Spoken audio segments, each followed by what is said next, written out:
कुंभकर्ण महान ऋषि विश्रवा व माता कैकेयी का पुत्र व लंका के राजा रावण का छोटा भाई था। वह बचपन से ही विशाल शरीर का था, जो दिन प्रतिदिन सामान्य मनुष्य के शरीर से बहुत बड़ा होता जा रहा था। इसी कारण से उसे इतनी भूख लगती थी कि वह प्रतिदिन अकेले ही सैकड़ों लोगों का खाना खा जाता था। उसके कारण पृथ्वी पर अन्न भंडार की भी कमी होने लगी थी, जिस कारण से 6 माह तक सोने का वरदान या यूं कहे कि श्राप मिला था। कुंभकर्ण के 6 माह तक सोने के कारण भगवान ब्रह्मा की तपस्या था। कुंभकर्ण के इतने विशाल शरीर व पराक्रम के कारण आकाश में देवता भी ईर्ष्या करने लगे थे, लेकिन रावण के भय के कारण उसका कुछ नहीं कर सकते थे। एक दिन कुंभकर्ण ने अपने दोनों भाई रावण व विभीषण के साथ मिलकर भगवान ब्रह्मा की कठोर तपस्या की। तीनों भाइयों की तपस्या से प्रसन्न होकर भगवान ब्रह्मा ने उन्हें दर्शन दिए। कुंभकर्ण भगवान ब्रह्मा से प्रसन्न होकर उनसे इंद्र का राज सिंहासन मांगने वाला था। इसके बाद देवताओं पर कुंभकर्ण का अधिकार हो जाता, जिससे इंद्र बहुत डर गए। किंतु वे भगवान ब्रह्मा को वरदान देने से मना नहीं कर सकते थे, क्योंकि किसी को भी उसकी तपस्या का फल देना उनका कर्तव्य था। इसलिए वे माता सरस्वती के पास सहायता मांगने के लिए गए।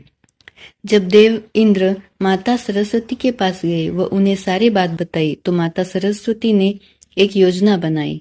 उन्होंने देव इंद्र को कहा कि जब कुंभकर्ण भगवान ब्रह्मा जी से वरदान मांग रहा होगा, तब माता सरस्वती उसकी जीवा पर बैठ जाएंगी, जिस कारण वह इंद्रासन की जगह निद्रासन मांग लेगा। जब भगवान ब्रह्मा ने कुंभकर्ण की तपस्या से प्रसन्न होकर उससे वरदान मांगने को कहा, तभी देवी सरस्वती कुंभकर्ण की जीवा पर आकर बैठ गई, जिसके कारण कुंभकर्ण के मुंह से इंद्रासन की जगह निद्रासन निकला। भगवान ब्रह्मा ने उसे यह वरदान दे दिया, जिसके फलस्वरूप अब वह जीवन भर केवल सोता ही रहेगा।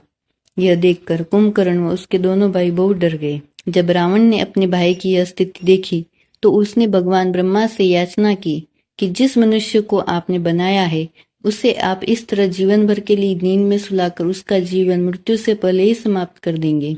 रावण का अपने भाई के प्रति प्रेम व कुंभकर्ण का दुख देखकर भगवान ब्रह्मा को उन पर दया आ गई। उन्होंने कहा कि चूंकि ब्रह्म वाक्य झुठलाया नहीं जा सकता है, फिर भी वे कुंभकर्ण को 6 माह में एक दिन निद्रा से जागने की अनुमति देते हैं।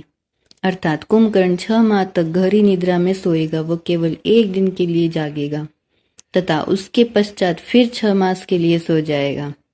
इस घटना के बाद कुंभकर्ण 6 माह तक लगातार सोता था, वो केवल एक दिन के लिए जागता था। उसी दिन सारे कार्य, भोजन इत्यादि करता था। इस प्रकार इंद्र की चाल व माता सरस्वती के कारण कुंभकर्ण 6 माह तक सोता रहता था।